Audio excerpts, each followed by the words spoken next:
એમ્પ્લોયમાંથી 2 આગેવાનો, હાર્દિકભાઈ એમની ટીમ અને અમે દરેક તાલુકામાંથી એક આગેવાન ત્યાં લાંબી ચર્ચા થઈ. મુદ્દાનું 1 by 1 વિગતે અને લાંબી ચર્ચાઓ કરી છે. એટલે જે અંદરની ચર્ચાઓ થઈ છે એ તમારી વચ્ચે અમે મૂકીએ છીએ. મેનેજમેન્ટ દ્વારા પોઝિટિવ રીતે આપણને સાંભળ્યા છે. એક મુદ્દા પર એમણે જવાબો પણ આપ્યા છે અને એમનાથી જેટલું થઈ શકે એ એમના મર્યાદામાં રહીને એમણે આપણને જાણ પણ કરી છે કે ભાઈ અમારી મર્યાદા આટલી છે, આટલે સુધી અમે કરવા માંગીએ છીએ. અને એમણે છેલ્લે આપણને અપેક્ષા પણ આપણા પર રાખી છે કે જેટલા પણ અમે કહીએ છીએ તમે બહાર જઈને વાત મૂકજો અને વાત મૂક્યા બાદ તમામ કર્મચારીઓ અમારા છે, કામે લાગી, એવી પણ એમણે અપેક્ષાઓ આપણા પર રાખી છે. તો પહેલા જે તમારો પ્રશ્ન હતો ટ્રાન્સપોર્ટેશનનો, કહેવાનું તમારું હતું, આપણે હાર્દિકભાઈએ જે પ્રકારે મને રજૂઆત કરી હતી કે ભાઈ કોઈ કોસંબાથી આવે છે એના પણ 1500 કપાય છે, કોઈ ઝંખવાડથી આવે છે એના પણ 1500 કપાય છે. ત્યારે કોણ ક્યાંથી આવે છે એ પ્રકારે એ નક્કી કરશે એ લોકો કે ભાઈ ઝંખવાડના કેટલા છે, કામરેજના કેટલા છે, ને એના કિલોમીટર પ્રમાણે આવનારા દિવસોમાં વિભાગો પાડવામાં આવશે કે ભાઈ 10 કિલોમીટર છે, 20 કિલોમીટર છે, 30 કિલોમીટરના છે, અને એ પ્રકારે તમારા પર ભાડું લેશે એ લોકો. ને ભાડાની સિસ્ટમ તો તમને ખબર છે, 60% કંપની આપે છે અને 40% તમારા સેલેરીમાંથી કપાય છે. ત્યારે એમણે કીધું, અમે કીધું કે ભાઈ સેલેરીમાં ભાડું કપાય, બધું કપાતા એમના હાથમાં કઈ આવતું નથી. ત્યારે એમણે અમારા બધાની રજૂઆત અને અમારા બધાના આગ્રહને માન રાખીને ભાડામાં 10%ની તમને રાહત આપી છે. માનો કે કોઈનું 1000 રૂપિયા ભાડું કપાતું હશે તો એમાં 900 જ રૂપિયા, 10% રાહત એટલે કે વાર્ષિક 900 જ રૂપિયા ભાડું કપાય એવી એમને એક રાહત આપી છે. બીજી તમારી રજૂઆત કેન્ટીનને લઈને હતી કે ભાઈ કેન્ટીનમાં અમે જઈએ એટલે અડધો કલાકનો જ અમને સમય આપે છે.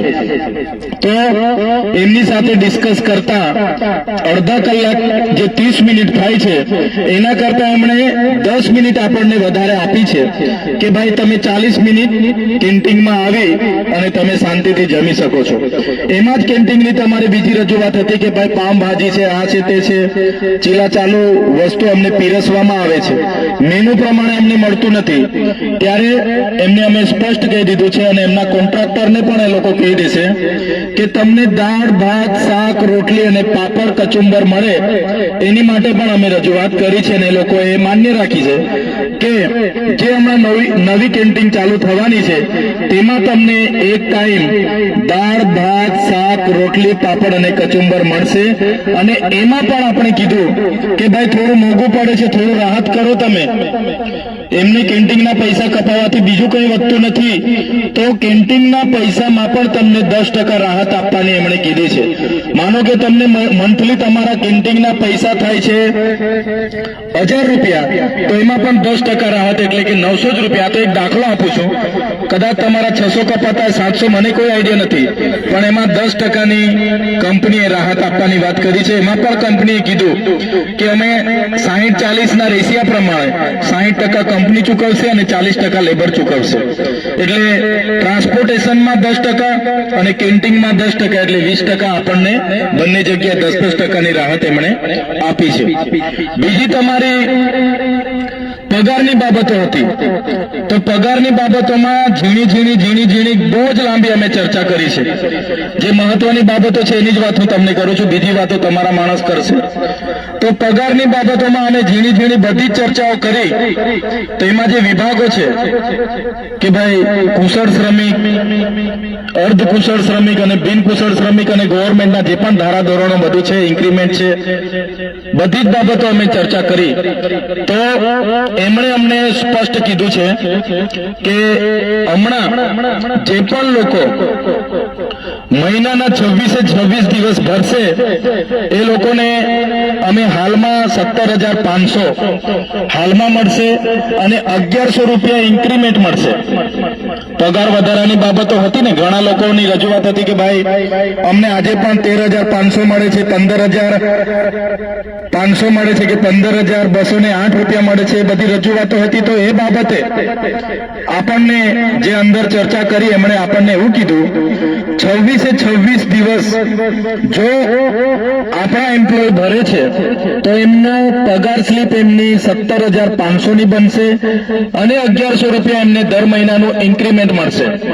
બીજું એમણે કીધું કે મહિનામાં 1.5 દિવસ સીએલ મળશે. 1.5 દિવસ, 20 દિવસમાં 1 દિવસની, એમાં કોઈ પગાર કપાય ના. 20 દિવસમાં તમે 1 દિવસની રજા મૂકી શકો છો અને 26 દિવસમાં 1.5 દિવસ તમે રજા મૂકશો તો પણ તમને એનો પગાર મળીને તમારું થઈ જશે. બીજું એમણે કીધું કે જે ઓવર ટાઈમ તમે કરો છો, કેટલાક ને રવિવારે આવો છો અને ઓવર ટાઈમ તમારો જે થાય છે, વધારાની ઓટી થાય છે, તો એ ઓટીના ડબલ ગણીને એમને તમને ચૂકવણા થશે.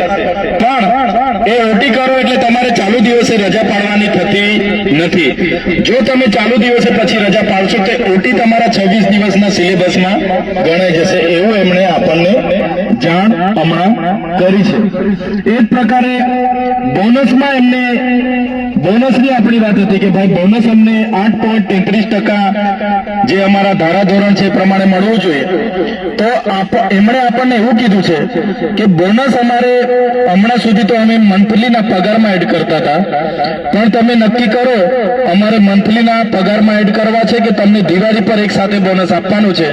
એ એમણે અમને પૂછેલું છે. તો તમે હાર્દિકભાઈને જણાવશો કે ભાઈ આપણે મહિને એડ થાય છે એમ જ રાખો તો એમ જ રહેશે, અને તમારે જો વર્ષે એક જ વાર બોનસ લેવાનું હશે દિવાળી પર તો એ બોનસ તમને એક જ વાર દિવાળી પર જે પણ મળવાનું પાત્ર થશે 8.33% ના રૂપે એ તમને મળશે.